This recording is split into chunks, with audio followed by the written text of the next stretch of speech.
Welcome to The Educator. My name is Martin Buerta. Please enjoy this presentation. In this presentation, we are taking a look at the major characters of William Shakespeare's Romeo and Juliet.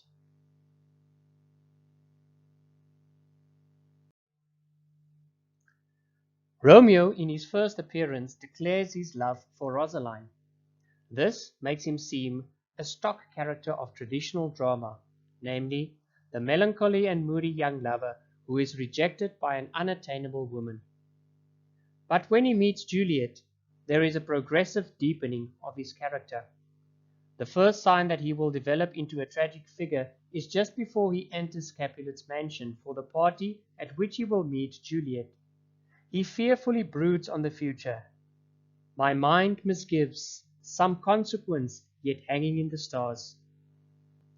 Although Romeo grows in maturity, he is hasty and impetuous. His moods quickly change. He falls in love at first sight, marries Juliet the next day, and revenges Mercutio's death by immediately slaying Tybalt. In Friar Laurence's cell, he becomes emotionally childlike and distraught.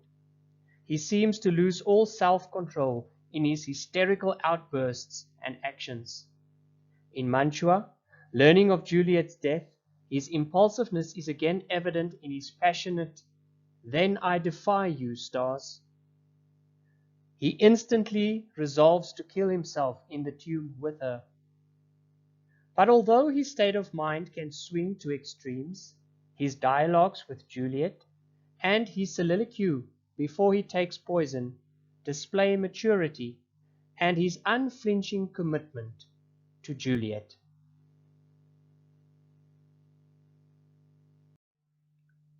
Juliet. When she first appears, she says very little. She is only 13, and as the nurse and her mother talk about her age, she seems innocent and docile. She appears to respect her mother's authority. But this 13-year-old girl, seemingly so quiet and modest, matures rapidly in her meetings with Romeo. At their very first meeting, she allows him to kiss her, and when she appears on the balcony, she is full of longing for him. Juliet even takes the lead in proposing marriage and arranges to be married the very next day. Her swift growing up into independence is evident in her defiance of her father's demand that she marry Paris. Visiting Friar Laurence, she displays remarkable courage, first in her determination to kill herself rather than marry Paris, then in willingly accepting the friar's alarmingly hazardous plan. She returns home and deceives her father, but becomes isolated when the nurse lets her down, advising her to marry Paris.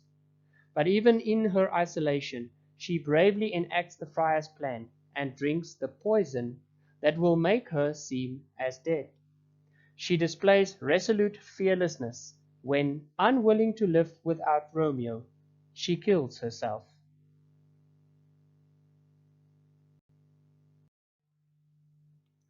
Benvolio the peacemaker is Romeo's trusted confidant.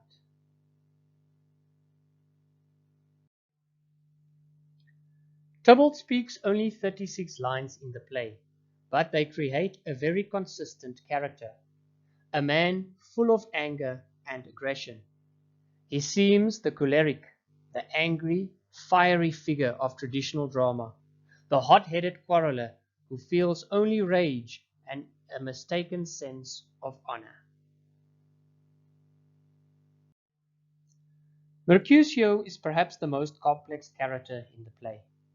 He is an entertainer, clever and witty, but also earthy and coarse.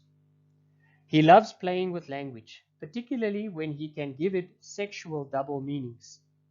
In contrast to Romeo's idealization of love, Mercutio mocks it, seeing it only as sex. His flights of fancy are full of dazzling invention, but much of his imaginative creativity can also be seen as feverish and erotic. Mercutio feels intense friendship for Romeo and possesses a strong sense of male honor. He seems to be always on the edge of looking for a fight. His courage in defending the honor of his friend Romeo results in his death.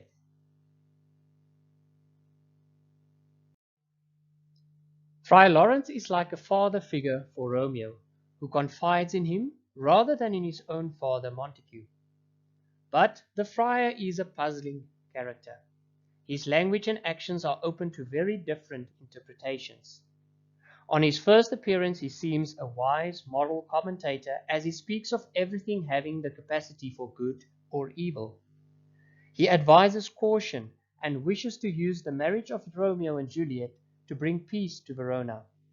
But his deeds do not match his words. He acts hastily, breaking church law by marrying Romeo and Juliet in secret. He devises a plan to deceive Juliet's parents, from whom he conceals her marriage. He risks poisoning Juliet and abandons her in the tomb at her moment of greatest need. His impulsive actions help cause the death of the lovers.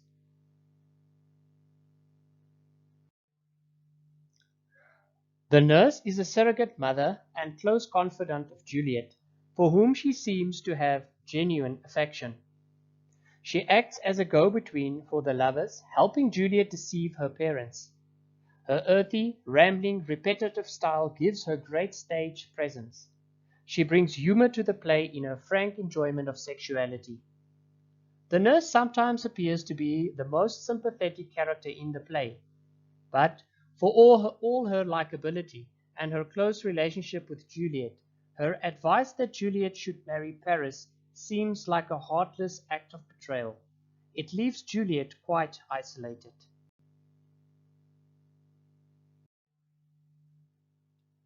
Capulet appears at first to be friendly and generous.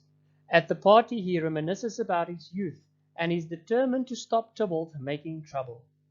But he shows a different side to his character when Juliet refuses to marry Paris. He becomes short-tempered and tyrannical, exploding in uncontrollable fury when Juliet refuses to obey him. But when she dies, he is overcome with grief and remorse. Lady Capulet seems distant from her daughter. She displays little or no maternal affection. She lacks sympathy for Juliet's feelings when Juliet refuses to marry Paris, and she shows little sign of taking Juliet's part or comforting her when she is the target of Capulet's rage. But like Capulet, she too exhibits heartbreak at Juliet's death. Lord and Lady Montague are the parents of Romeo. In the beginning of the play, we learn that they are concerned about their son's well-being, and they send Benvolio to inquire. At the very end of the play, we find out from Montague that his wife died of grief because Romeo was banished. The prince can be seen as a kind of nemesis for Romeo, sentencing him to banishment. The prince appears 3 times, always at a moment of crisis. Paris is the rival suitor to Romeo.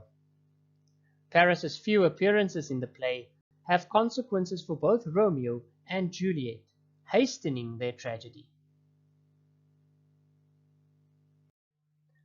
There are also some minor characters in the play Romeo and Juliet. In the house of Capulet, we have Peter, the nurse's servant, Samson, Gregory, the clown, servants to Capulet, Petruchio, Tybalt's friend. In the house of Montague, we have Balthazar, Romeo's servant, and Abram, Montague's servant.